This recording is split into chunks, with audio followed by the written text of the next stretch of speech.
Hi, thanks for tuning to my video. In this video, I'll be discussing the types of accounts that we can have to meet our savings goals for the year 2020. As we all know that we do have the intentions to save towards certain goals, but sometimes we fall short reaching those goals. And that's always because of some of the habits that we've created. So far, I have been discussing some topics that focuses on improving our savings for the coming year or the year we are in right now. And if you haven't seen those other videos, please kindly check them out in my channel because this video is a continuation of some of the discussions that we've been having so far. Before we continue, please remember to hit the like button, subscribe to my channel, turn on the bell notification so that you don't miss a thing like this one. Why is it important that we have different accounts for different purposes? Some of it are obvious, while some are not. But what I want to emphasize here is that before we can actually set a type of account for a set purpose, we also need to understand the types of accounts that are available. I won't be talking about retirement accounts or investment accounts. These are just savings accounts. Now, the basic one to start with is obviously a checking account. As you guys know, a checking account is always used for your daily transactions like grocery shoppings or paying for bills, things like that, buying gas into your car, those kind of bills. We generally go through your checking account. And checking accounts are great because they do not have any limits on the number of transactions you can make, but they do come with some restrictions as well, some fees. Like some require you to have a direct deposit into your account in order not to get the monthly fees. You gotta watch out for those fees because they are out to get you. And that's how the banks make money anyway. So in order to beat them, you have to know the type of account that applies to you. There are some type of accounts that will waive those fees if you are, for example, a student or you set up a direct deposit. So if that's what you need to do, make sure you do that in order not to get any fees. Now, a checking account is great, like I said, for paying your daily expenses, but they also come with a disadvantage, which are they lack any form of interest, which means if you leave a ton of money in your checking account, you will just be letting your money sit without working for you because you won't get any interest on it. Most of these checking accounts do come with as low as 0.01% interest, APY, which, I mean, that's nothing. If you leave, $10,000 in your account, you probably not get anything over it in the course of a year. So that won't be a good way to save, but it has a specific purpose in spending, which is what a checking account is good for. The second one is a savings account. Savings accounts are great to meet certain goals, and that's why we have them. Now, savings accounts do have limits, however. They are limited to 6 transactions in a monthly cycle. So that means if you exceed the 6 transactions or withdrawals, you might have to pay a fee, which, that's not what you want to do. So you want to make sure that you avoid paying those fees because that's how, they get you. So avoid paying those fees by limiting the amount of transactions you make in your savings account. But like I said, your savings accounts will be used to meet certain goals. So if you need to put some money aside for certain short-term needs, it will be good to use a savings account. Now, you can always get a savings account opened with general banks like, Bank of America, Chase, and other ones. But also, you need to also understand that savings accounts do come with interest. A little bit better than checking accounts. Most of them from general banks that we have around have about an average of 0.03% APY. I mean, that's better than what you get on a checking account, but also that's not great. So if you have a ton of money that you want to save towards something, I would say, you might not want to use a savings account. Now, if you want to put an emergency fund aside, a savings account might be a good thing to use because that money is easily accessible to you when you need it, which is why we're saving for emergencies anyway, or you're saving for something that you need in the near, couple of months or maybe a year. You might want to use a savings account for that, depending on the amount that you have. So the next level after a savings account is high interest savings account. Now, high interest savings account, just from the name, means, you get better interest on that. It's still a savings account, and you're still limited to 6 transactions in most of them. So why do you want to have a high interest savings account? Well, the purpose is to gain better interest on your money that you leave in the bank. Now, you generally find this high interest savings account online, like the Marcus by Goldman Sachs, Barclays Bank, and so on. We have so many of them.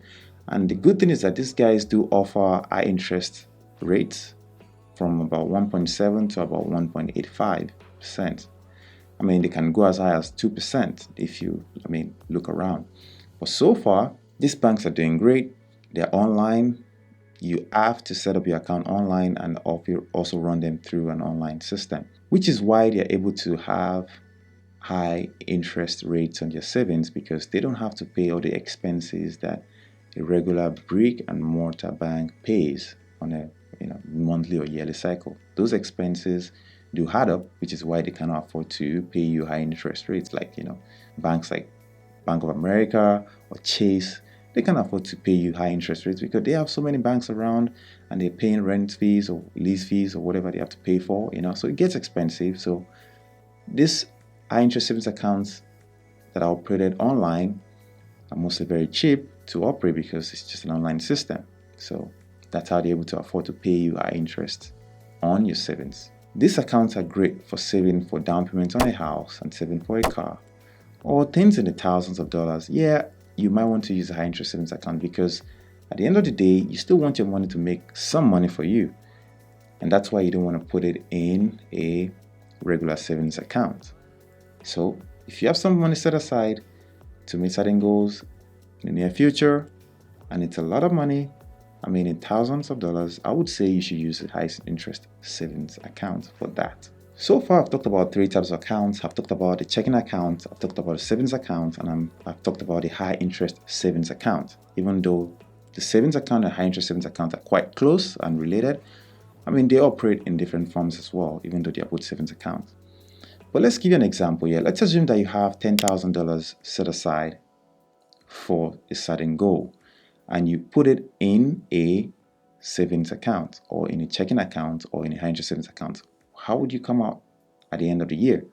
In a checking account, trust me, it's just mostly an average of 0.01%. So that means if you had $10,000 set in it, you would only make $1 at the end of the year, a whopping $1. All right. So obviously that's not a good way to go. But if you also have your $10,000 saved in a savings account from maybe Chase or Bank of America, these guys do offer between 0.03% to 0.06%, depending on the level or tier of account that you have. And let's stick with the 0.03 because that's what most people would be able to afford to have right away anyway. So at the end of the year, you would have a whopping $10,003. Well, it's better than $1, obviously, but you can see how low this interest can be, And with a high interest savings account, if you have an account with, say, Barclays Bank or Marcus by Goldman Sachs, this would give you upon 1.7%. So with your $10,000 saved in that account for a year, you will come out with a decent $170. So that means you have $10,170 at the end of the year. That's not bad for putting your $10,000 in that account. Obviously this could be higher if you save more money, The next type of account that we can think of that are outside of the normal savings and the checking accounts are certificate of deposits. Certificate of deposits were great back in the days. They are still not bad nowadays, to be honest, because they offer you better interest rates. Some of them offer as high as 2%. If you look around properly. And 2%, on $10,000, that's about $200 at the end of the year. So they are not bad at all. But certificate of deposits do come with restrictions.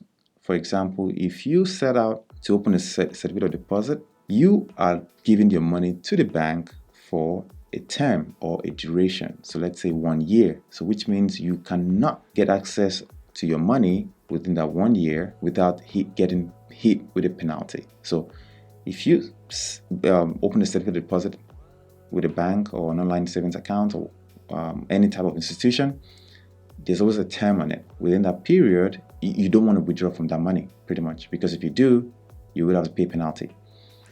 So if you are interested in this type of account, I actually have another video that actually show you how much I invested in a certificate of deposit and how much I made at the end of the year. And I think this was for a 2-year period.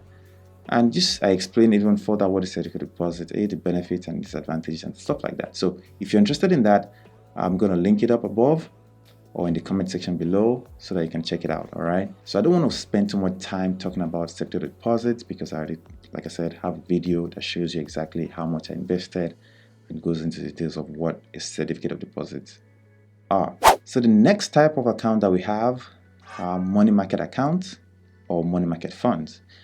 These two are close, but they are different. The funds and the accounts, all right? So a fund is generally just a basket of funds, right? That the money is invested in other things. The money is pooled into a fund and is then invested into securities like government securities that are considered very safe.